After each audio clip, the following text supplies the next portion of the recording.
This is the Jeff Oravits Show.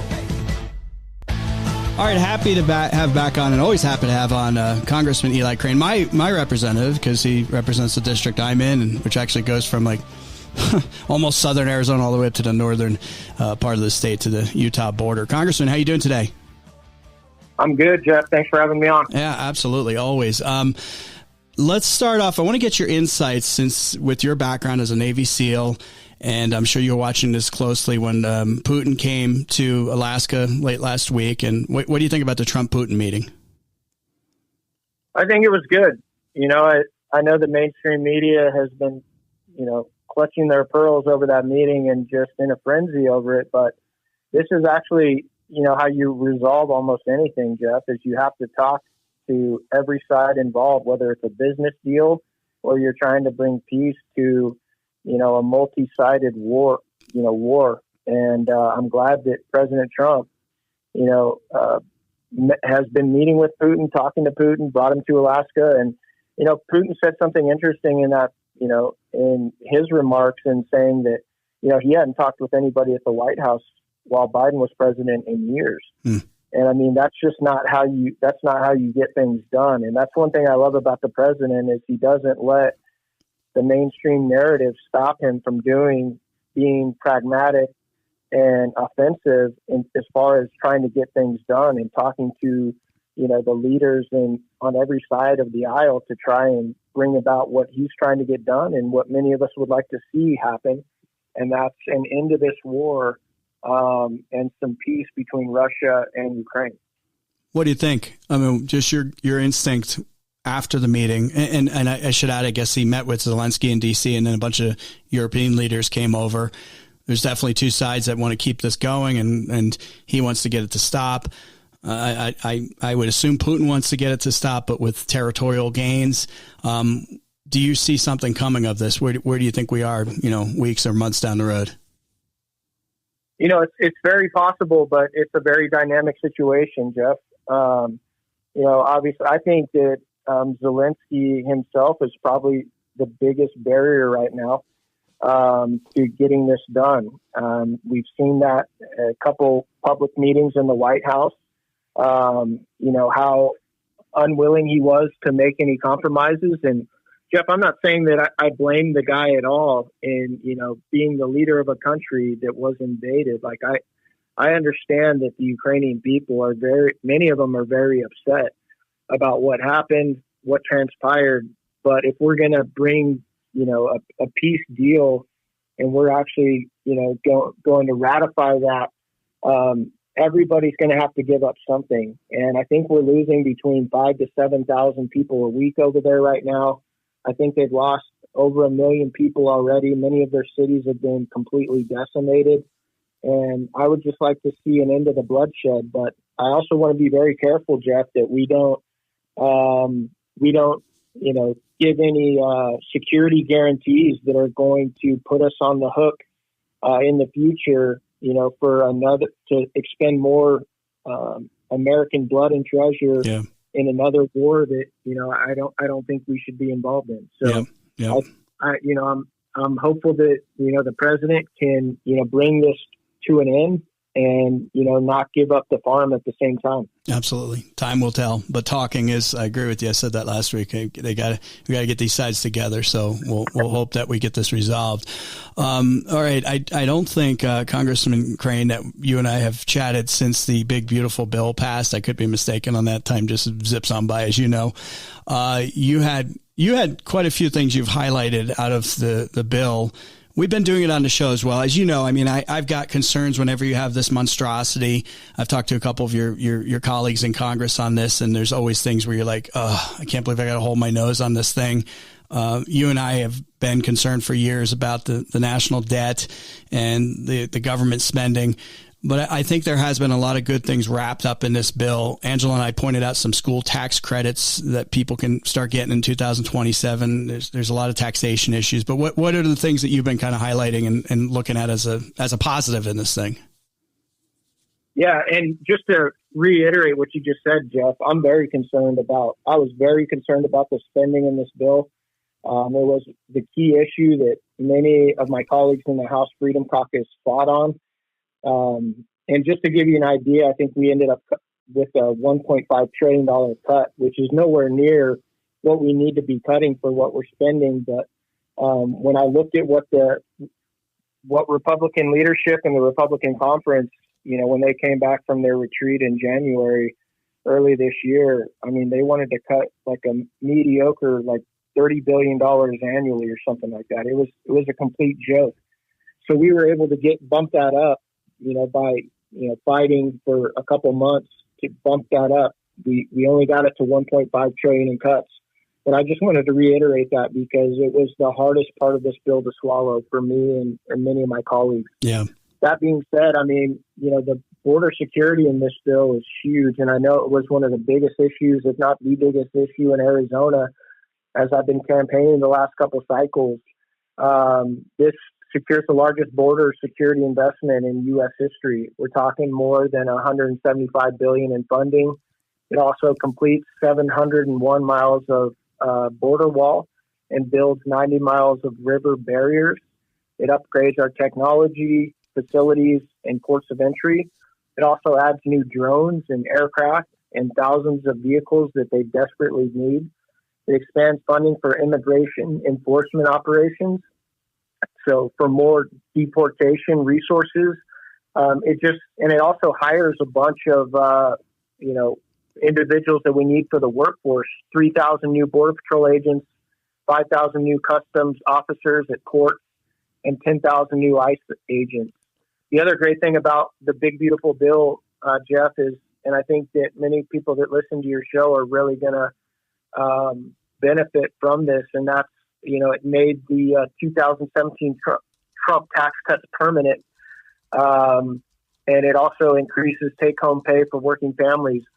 More than $10,000 a year in added earnings for typical households. That's the estimate. It eliminates taxes on tips, overtime, car loan interest, allows deductions of up to $10,000 on interest for new U.S.-made auto loans, permanently boosts the child tax credit, right, which supports more than 40 million families, ends federal taxes on Social Security for most seniors. I believe it's 88% of recipients will pay no federal taxes. And the list is a lot longer than that, but those are some of, the big ones. And I really think a lot of the people that listen to your show are going to benefit. It also has some great, benefits for agriculture, farmers, ranchers. It lowers the borrowing costs for farmers during high interest rates, offers flexibility on capital gains taxes, boosts crop insurance and risk management tools. And it also increases compensation for farmers dealing with predation-related livestock losses. Okay. Like the farmers that are losing their livestock to wolves.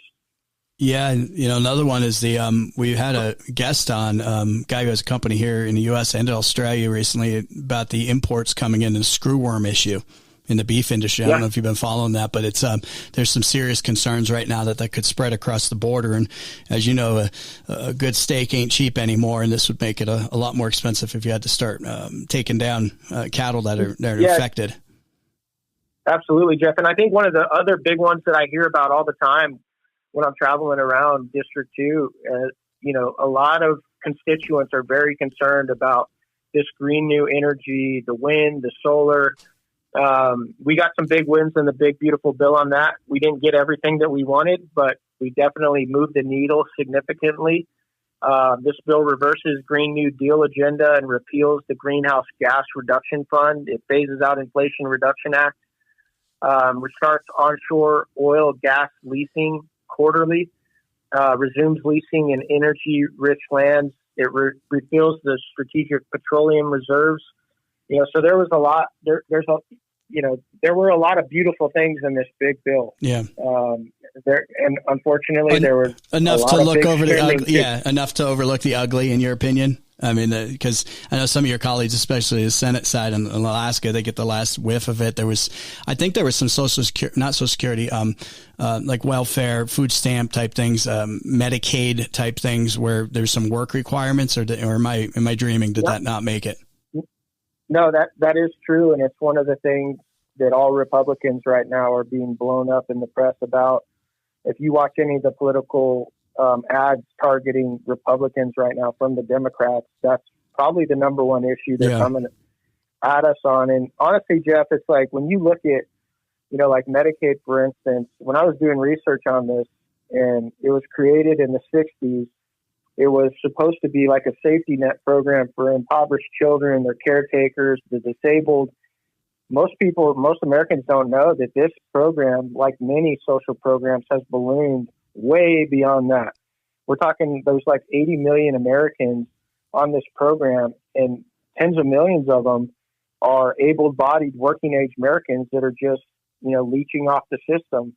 And if you really care about, the folks that Medicaid's supposed to be for, we have to kick people off of these programs, or at least force them to, work, a minimum amount of hours, or be going to school, or be doing some type of work that's helping their community. And that's what we're trying to do. We're trying to get people back to work and protect these programs for who they're really supposed to be for. It should piss off, and I think it does piss off, hardworking Americans who see somebody gaming the system.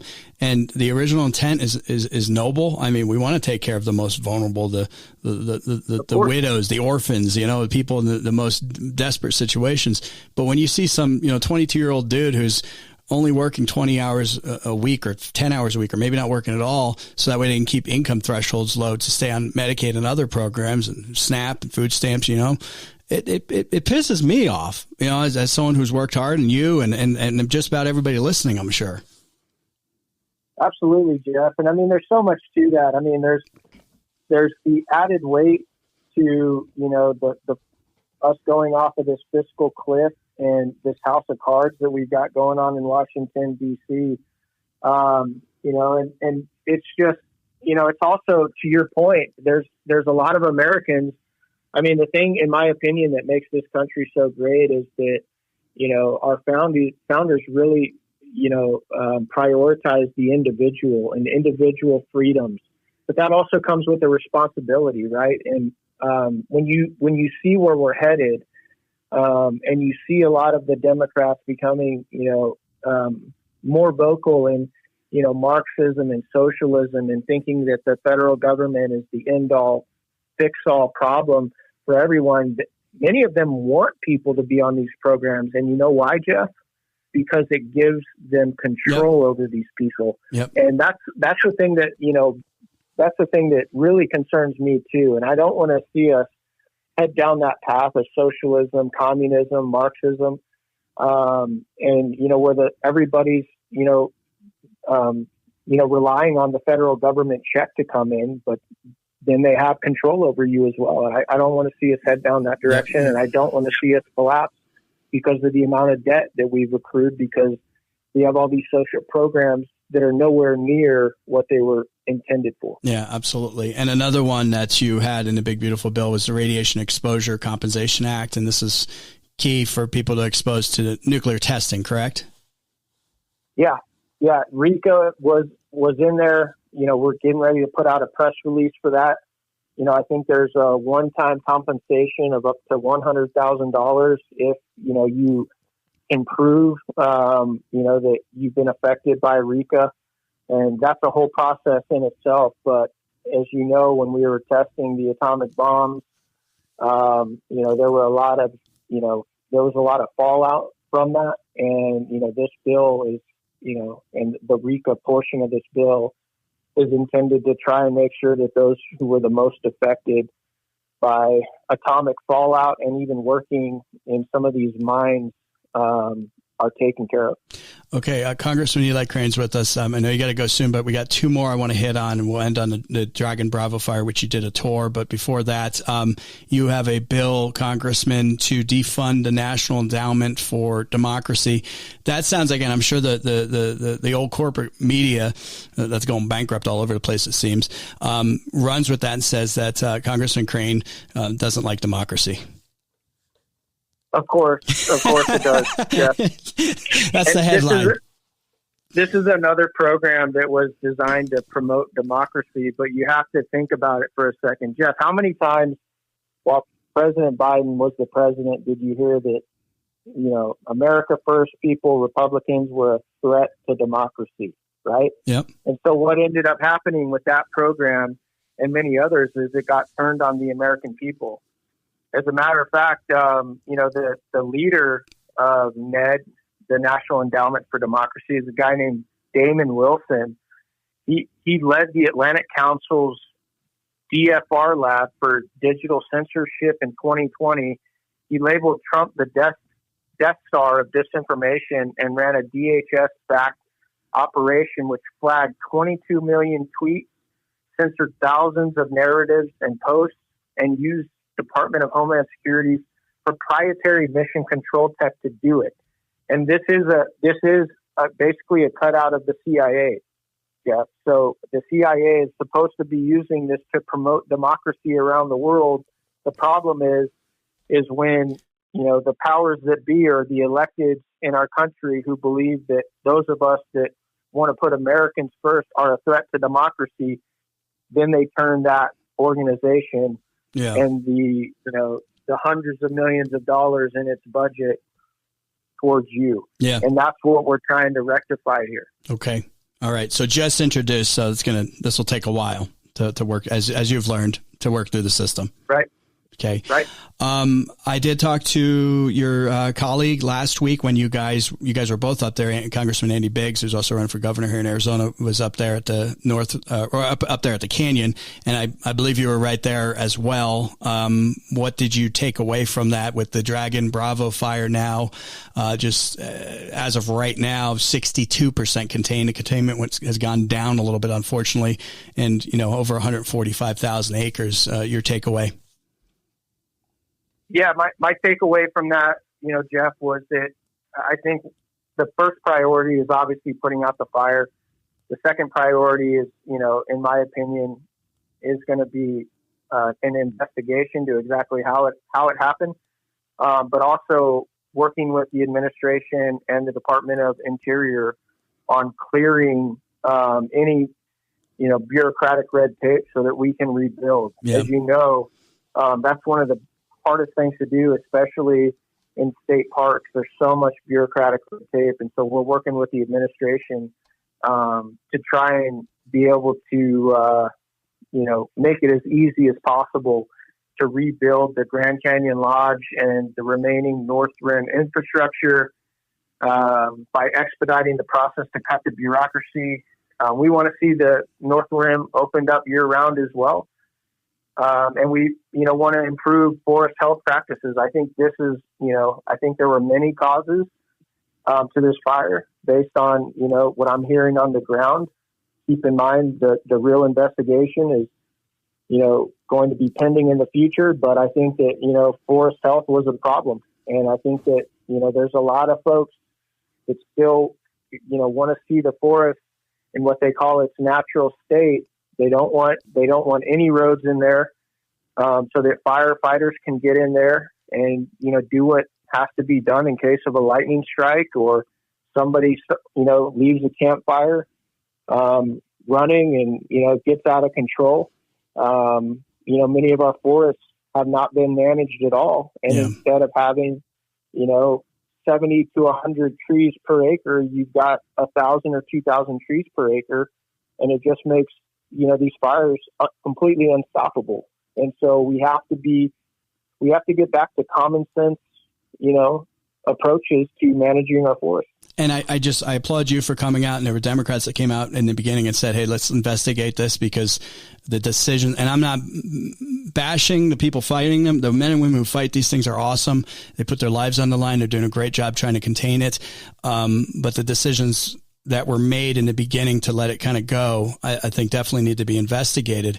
But then you and I and a lot of people in Arizona need to sit down, and maybe with the future Governor Biggs, how do we get on these things as a state, maybe quicker with technology? We've had big discussions on the show here, Congressman, on that with drones, infrared, and even small tankers, small planes that maybe we have on station to put these out quick. North of Sedona, they put one out very quick because they had a tanker available. So I think we got to get more serious as a state and more control over these things as well. Yeah, absolutely, Jeff. When I was touring with Congressman Biggs, one of the coolest pieces of technology that, that I saw was, they were talking about how they now are using, they're using maps from fixed wing aircraft. Yeah. And instead of like satellite imagery, they're using imagery from aircrafts, and they have an analyst go in and actually pick out the trees and create like a prescription for how they want to manage this 1 acre or this, 5,000 acres. They go ahead and they highlight those trees, and then that program populates in the cab of the guy that's driving through, with the vehicle machinery, to take down that tree, as opposed to manually doing it where they have to send out an analyst, who points out to the crew, hey, these are the trees we want to take down. And then those crew members take spray paint those trees with an orange band. And they were telling us that saves, I think it was 10x the cost and 15x the time that it takes to do that. And so there are technologies that can be, implemented here to, make it faster and cheaper for the federal government to, come in alongside state and local partners and actually manage these forests. Okay, Congressman Crane, I always appreciate your time. I'm sorry we went a little longer here, but there's just a lot to cover, so I appreciate that and appreciate you going up to the canyon. I'll look forward to getting an update from you again down the line here, and we'll talk with you again soon.